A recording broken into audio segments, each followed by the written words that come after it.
ಓಂ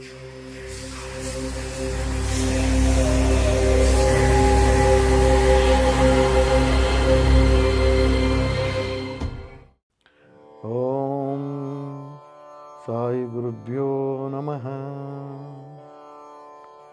ನಮಸ್ತೆ. ಕಾರ್ಯಕ್ರಮ ನೋಡ್ತಿರುವಂಥ ಪ್ರತಿಯೊಬ್ಬರಿಗೂ ಹಾರ್ದಿಕ ಶುಭಾಶಯಗಳು. ಕಾರ್ಯಕ್ರಮವನ್ನು ಮೆಚ್ಚಿದ್ದೀರಾ, ತುಂಬ ಸಂತೋಷ, ಧನ್ಯವಾದಗಳೊಂದಿಗೆ ಈ ಕಾರ್ಯಕ್ರಮವನ್ನು ಶೇರ್ ಮಾಡಿ, ಪ್ಲೀಸ್ ಸಬ್ಸ್ಕ್ರೈಬ್ ಮಾಡಿ, ಲೈಕ್ ಮಾಡಿ, ಬೆಲ್ ಬಟನ್ ಒತ್ತಿ. ಇವೆಲ್ಲ ಒಂದು ಸೀರಿಯಲ್ ಸೀಕ್ವೆನ್ಸಸ್ ನಾನು ನಿಮ್ಮ ಮುಂದೆ ಹೇಳ್ಬಿಡ್ತಾ ಇದ್ದೀನಿ. ಕಾರಣದಿಂದ ಅದರಿಂದ ಪ್ರತಿನಿತ್ಯ ಏನಾದರೂ ಒಂದು ವಿಶೇಷವಾದಂಥ ಕಾರ್ಯಕ್ರಮವನ್ನು ಕೊಡಲಿಕ್ಕೆ ಅನುಕೂಲ ಆಗುತ್ತೆ. ಪ್ಲೀಸ್ ಇವತ್ತಿನ ಈ ಕಾರ್ಯಕ್ರಮವನ್ನು ಹಿಂದಿನ ಸಂಚಿಕೆಯಲ್ಲಿ ಮಾಡಿದಂಥ ಮೊದಲನೇ ಭಾಗವಾದ ಮುಂದುವರಿಕೆ ಇದು. ಹೇಗೆ ಅಂದರೆ, ಗಂಡ ಹೆಂಡತಿಯ ಮಧ್ಯದಲ್ಲಿ ಉಂಟಾಗುವಂಥ ಭಿನ್ನಾಭಿಪ್ರಾಯಗಳು, ಜಗಳ, ವೈಮನಸ್ಸು, ಇದಕ್ಕೆಲ್ಲ ಕಾರಣವೇನು? ನಾವು ಕುಂಡಲಿಗಳನ್ನು ಹೊಂದಾಣಿಕೆ ಮಾಡಬೇಕಾದ್ರೆ ಮಾಡುವಂಥ ಮಿಸ್ಟೇಕ್ಗಳಿಂದ ಇವೆಲ್ಲ ಕಾರಣಭೂತವಾಗ್ತವೆ ಅನ್ನೋದಕ್ಕೆ ನಾನು ಸ್ವಲ್ಪ ಎಕ್ಸ್ಪ್ಲನೇಷನ್ ಕೊಟ್ಟಿದ್ದೀನಲ್ಲ ಫಸ್ಟ್ ಪಾರ್ಟಲ್ಲಿ. ಸೆಕೆಂಡ್ ಪಾರ್ಟ್ ಬಹಳ ಮುಖ್ಯ. ಈ ಸೆಕೆಂಡ್ ಪಾರ್ಟಲ್ಲಿ ಏನು ಹೇಳುತ್ತೆ, ದ್ವಿತೀಯ ಭಾಗದಲ್ಲಿ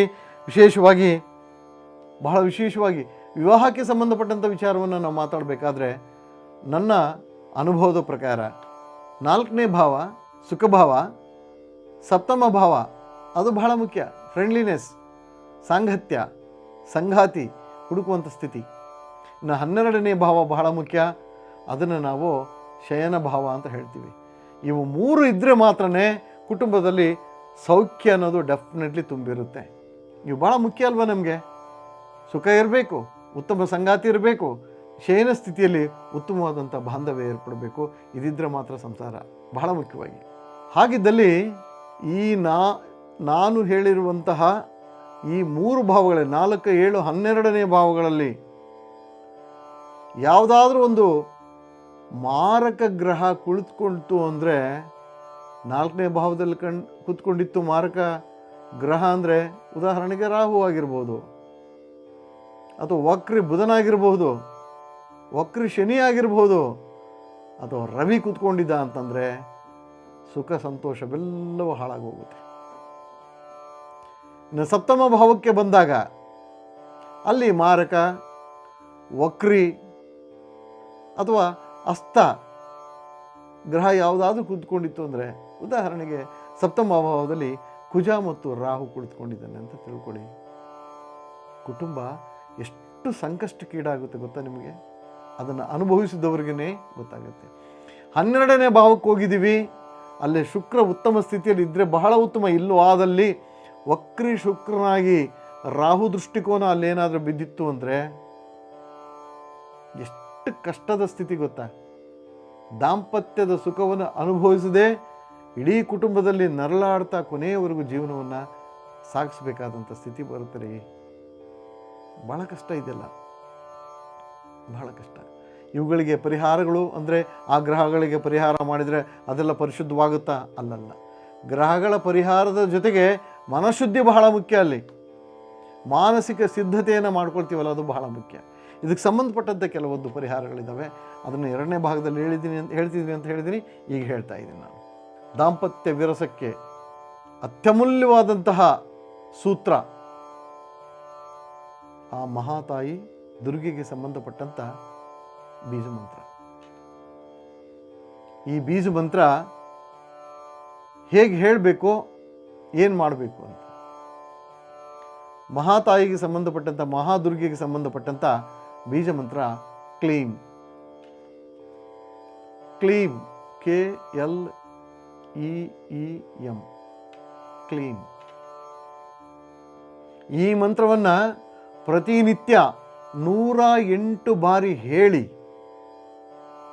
ಅಥವಾ 108 ಬಾರಿ ಹೇಳ್ತಾನೆ ಕೆಂಪು ಕಾಗದದ ಮೇಲೆ ಬರೆಯಿರಿ. ಮತ್ತು ನೀಲಿ ಪೆನ್ನಿನಿಂದ ಬರಿಬೇಡ್ರಿ, ಕೆಂಪು ಬಣ್ಣದಿಂದನೇ ಬರೀರಿ. ಬರೆದಂತಹ ಪತ್ರವನ್ನು ನಿಮ್ಮ ತಲೆದಿಂಬಿನಲ್ಲಿಟ್ಕೊಂಡು ಮಾಲಗಿ. ಇದು ಎಷ್ಟು ಬದಲಾವಣೆ ತಂದುಕೊಡುತ್ತೆ ಗೊತ್ತಾ ನಿಮಗೆ? ನಂಬಲಿಕ್ಕೆ ಅಸಾಧ್ಯವಾದಂಥ ವಿಚಾರ ಇದು. ಆ ದುರ್ಗೆ ಆಶೀರ್ವಾದ ಬಿತ್ತು ಅಂದರೆ ಇಬ್ಬರಲ್ಲೂ ಇರುವಂಥ ಈಗೋಯಿಟಿಕ್ ಹೊರಟೋಗುತ್ತೆ.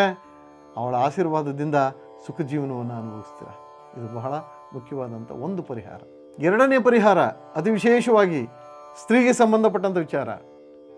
ಮೊದಲನೇದು ಗಂಡಾದರೂ ಮಾಡ್ಬೋದು ಅಥವಾ ಹೆಣ್ಣಾದರೂ ಮಾಡ್ಬೋದು. ಈ ಎರಡನೇ ಪರಿಹಾರ ಸ್ತ್ರೀಗೆ ಸಂಬಂಧಪಟ್ಟಂಥದ್ದು. ಪ್ರತಿ ದಿನ ಸೂರ್ಯೋದಯದ ಸಂದರ್ಭದಲ್ಲಿ ದೇವರ ಕೋಣೆಯಲ್ಲಿ ದೀಪವನ್ನು ಹಚ್ಚಿ, ದೇವರ ಕೋಣೆಯಲ್ಲಿ ದೀಪವನ್ನು ಹಚ್ಚಿ, ಕೆಂಪು ಸಿಂಧೂರವನ್ನು ಹಣಗಿಡಿ, ಕೆಂಪು ಸಿಂಧೂರವನ್ನು ಹಣಗಿಡಿ. ಕೈಯಲ್ಲಿ ಕನಿಷ್ಠ ಪಕ್ಷ 2 ಹಳದಿ ಬಣ್ಣದ ಗಾಜಿನ ಬಳೆಗಳನ್ನು ಹಾಕಿ ಬೆಳಗಿನ ಜಾವ. ಯಥಾ ಪ್ರಕಾರ ಸಾಯಂಕಾಲ ಗೋಧೂಳಿ ಸಮಯ 6:30 ಮೇಲೆ ಸೂರ್ಯಾಸ್ತದ ಸಮಯದಲ್ಲೂ ಕೂಡ ದೇವರಿಗೆ ದೀಪವನ್ನು ಹಚ್ಚಿ ಕೆಂಪು ಕುಂಕುಮ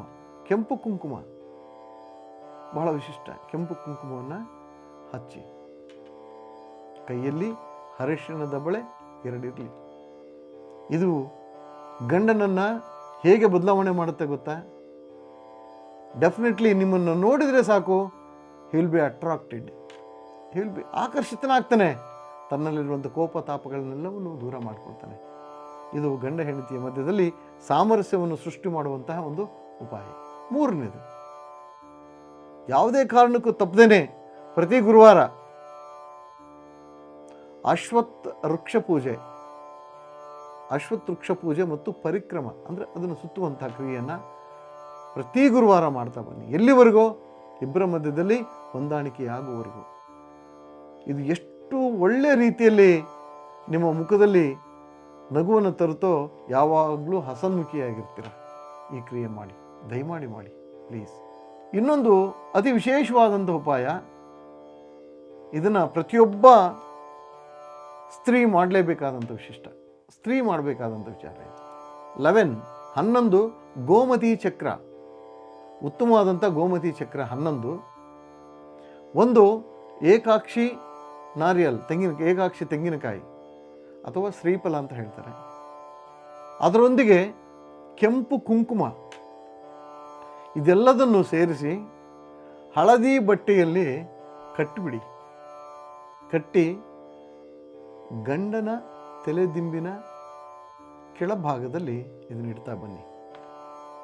ಅದು ಆ ವ್ಯಕ್ತಿಯನ್ನು ಯಾವ ರೀತಿ ಬದಲಾವಣೆ ಮಾಡುತ್ತೆ ಅಂದರೆ, ನನ್ನ ಹೆಂಡತಿಯೇ ನನಗೆ ಸರ್ವಸ್ವ, ಅವಳಿಲ್ಲದೆ ಇದ್ದರೆ ನನ್ನ ಜೀವನವೇ ಇಲ್ಲ, ಅವಳು ನನಗೆ ಬೇಕೇ ಬೇಕು ಅನ್ನೋ ಮನಸ್ಥಿತಿ ಅವರಲ್ಲಿ ಉಂಟಾಗುತ್ತೆ ಒಂದು ಬಾರಿ. ಆ ಒಂದು ಪಾಯಿಂಟನ್ನು ಇಟ್ಕೊಂಡು ನೀವು ಕೂಡ ಸ್ವಲ್ಪ ತಗ್ಗಿ ಬಗ್ಗಿ ಜೀವನವನ್ನು ಮಾಡಿಕೊಂಡೋದ್ರೆ ಕುಟುಂಬ ಯಾವತ್ತೂ ಸುಖ ಸಾಗರವಾಗಿರುತ್ತೆ. ಇದನ್ನೆಲ್ಲ ಹೇಳ್ತಾ ಇವತ್ತಿನ ಕಾರ್ಯಕ್ರಮವನ್ನು ನಿಮ್ಮ ಉತ್ತಮ ಸಂತೋಷಕರವಾದಂಥ ಜೀವನಕ್ಕೆ ನಾಂದಿ ಆಗಲಿ ಅಂತ ಹಾರೈಸ್ತಾ ಈ ಕಾರ್ಯಕ್ರಮವನ್ನು ಮುಕ್ತಾಯಗೊಳಿಸ್ತಾ ಇದ್ದೀನಿ. ಈ ಕಾರ್ಯಕ್ರಮ ನೋಡಿದಂಥ ನೀವು ಸಬ್ಸ್ಕ್ರೈಬ್ ಮಾಡಿ, ಶೇರ್ ಮಾಡಿ, ಬೆಲ್ ಐಕನ್ ಮತ್ತು ಲೈಕ್ ಮರಿಬೇಡಿ. ನಿಮ್ಮಿಂದ ಬೇಕಾದಂಥ ಒಂದು ಅನುಕೂಲ ನನಗೆ ಅದು. ಸಾಯಿ ಗುರುಭ್ಯೋ ನಮಃ.